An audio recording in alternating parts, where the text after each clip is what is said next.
پھر 14 مرتبہ آپ کو درود شریف پڑھنا ہے، دوسرے دانے پر دم کر لینا ہے، اس کو بھی رکھ لینا ہے۔ اسی طریقے سے ہر دانے پر، جو 7 دانے ہیں، ہر دانے پر 14 مرتبہ درود شریف، 27 مرتبہ سورہ قدر، پھر 14 مرتبہ درود شریف پڑھ کے دم کر کے کسی پوٹلی میں آپ کو باندھ لینا ہے، باندھ کے رکھ لیں۔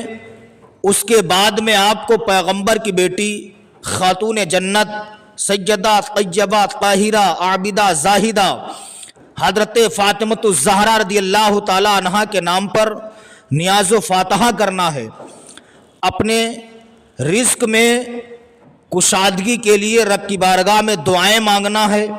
اے مولا تو میرے رزق میں برکت عطا فرما دے، ہمارے لیے رزق کشادہ فرما دے۔ اس کے بعد میں جو آپ نے جوں کے 7 دانے رکھ لیے ہیں، ان 7 دانوں کو آپ چاہیں تو اپنی پرس میں رکھ لیں، چاہیں تو آپ دکان کے لاکر میں ڈال دیں، آپ چاہیں جہاں آپ روپیہ پیسہ رکھتے ہیں اس جگہ پر ان جوں کے 7 دانوں کو رکھ لیں۔ 1 سال نہیں گزرے گا انشاءاللہ اس وظیفے کی برکت سے آپ کے گھر میں دولت کے انبار لگ جائیں گے۔ اللہ رب العزت 1 سال میں آپ کو اتنا عطا فرمائے گا، اتنا عطا فرمائے گا کہ آپ کے ہوش و حواس تنگ ہو جائیں گے کہ اللہ پاک نے ہم کو اتنی دولت، اتنا رزق ہم کو کہاں سے عطا فرما دیا ہے۔ میں تو کہتا ہوں یہ جوں کا ایک ایک دانہ 7-7 کروڑ کا بھی ہے۔ جن جن لوگوں نے یہ عمل کیا ہے، 1 سال نہیں ہوا گاڑیاں بھی خرید لی، بنگلے بھی بنا لیے، کوٹھیاں بھی ہو گئیں۔ اور یہ عمل اگر آپ نہیں کر سکتے ہیں تو بیوی کے لیے شوہر کر سکتا ہے، اگر آپ نہیں کر سکتے ہیں تو اپنی بیوی سے کروا لیجئے، شوہر کے لیے بیوی کر دے، اور یا جو بھی قرآن پاک صحیح پڑھ لیتا ہو آپ اس سے یہ عمل ضرور کروا لیں۔ انشاءاللہ 1 سال میں آپ کے گھر میں دولت کے انبار لگ جائیں گے۔ اللہ اتنی آپ کی غیب سے مدد فرمائے گا، کیونکہ یہ رات 1000 مہینوں کی راتوں سے افضل ہے۔ لیلۃ القدر خیر من الف شہر، یہ رات 1000 مہینوں کی راتوں سے افضل ہے۔ اسلامی بھائیوں، ہمارے اس وظیفے کو لوگوں تک ضرور پہنچائیں اور لوگوں کو بتائیں یہ وظیفہ بہت ہی پاورفل ہے، اتنا پاورفل ہے جس نے کیا اللہ نے اسے 100% کامیابی عطا فرمائی۔ میں گارنٹی تو نہیں لے سکتا ہوں، البتہ رب کی ذات سے امید قوی ہے۔ 1 مرتبہ آپ اس وظیفے کو کر کے ضرور دیکھیں، آزما کے دیکھیں، انشاءاللہ اللہ رب العزت غیب سے خزانوں، اللہ رب العزت غیب سے آپ کی اتنی مدد کرے گا، اتنی دولت دے گا کہ آپ شمار نہیں کر سکتے ہیں۔ یہ رات 1000 مہینوں کی راتوں سے افضل ہے۔ اس رات میں جتنا ہو سکے اللہ رب العزت کی عبادت و ریاضت کریں، اللہ کی بارگاہ میں اپنے گناہوں سے صدق دل سے توبہ کریں، انشاءاللہ اللہ رب العزت اس رات کی برکت سے ہماری ساری خطاؤں کو معاف فرما دے گا۔ ام المومنین حضرت عائشہ صدیقہ رضی اللہ تعالی عنہا ارشاد فرماتی ہیں، یا رسول اللہ اس رات میں ہم کیا مانگے؟ سرکار نے فرمایا شب قدر میں تم اللہ کی بارگاہ سے مغفرت طلب کیا کرو، مغفرت مانگو۔ اب سوچئے اس رات میں جتنی دیر بکری کا دودھ دوہا جاتا ہے، اگر اتنی دیر تک بھی کوئی اللہ کی عبادت کر لے تو اللہ تعالیٰ اس کی بھی مغفرت فرما دیتا ہے۔ سبحان اللہ، وہ کتنا کریم ہے، کتنا رحیم ہے۔ اللہ رب العزت اپنے بندوں سے 70 ماؤں سے زیادہ پیار فرماتا ہے۔ تو یہ رات بہت ہی عظمت و برکت والی رات ہے۔ اس رات میں روح الامین اترتے ہیں، جبریل امین تشریف لاتے ہیں۔ یہ رات بہت ہی عظمت و برکت والی رات ہے۔ تھوڑی دیر ضرور اس رات میں اللہ کی عبادت کر لیں، ہو سکتا ہے اللہ تعالیٰ اس رات میں عبادت کرنے کی وجہ سے ہماری خطاؤں کو معاف کر کے ہمیں جنت الفردوس میں جانے کی جگہ عطا فرما دے۔ یہ رات بہت ہی عظمت و برکت والی رات ہے۔ لیلۃ القدر خیر من الف شہر، یہ رات 1000 مہینوں کی راتوں سے افضل ہے۔ اب آپ خود اندازہ لگائیے، جو رات 1000 مہینوں کی راتوں سے افضل ہو اس کا ذکر میں کیا کر سکتا ہوں، اس رات کی فضیلتیں میں کیا بیان کر سکتا ہوں۔ اب آپ خود اندازہ لگا لیجیے، جو رات 1000 مہینوں کی راتوں سے افضل ہو اس رات کی عظمت کیا ہوگی، اس رات کی فضیلت کتنی ہوگی۔ تو جتنا ہو سکے آپ اس رات میں اللہ کی عبادت و ریاضت کریں، انشاءاللہ دنیا میں بھی کامیاب رہیں گے، مرنے کے بعد قبر میں بھی کامیاب ہو جائیں گے۔ رہا چمن تو پھول کھلیں گے، رہے گی زندگی تو انشاءاللہ پھر ملیں گے۔ خوب کی سیر چمن پھول چنی شاد رہے، باغ باں جاتا ہوں گلشن تیرا آباد رہے۔ استغفر اللہ ربی من کل ذنب واتوب الیہ۔ السلام علیکم ورحمۃ اللہ۔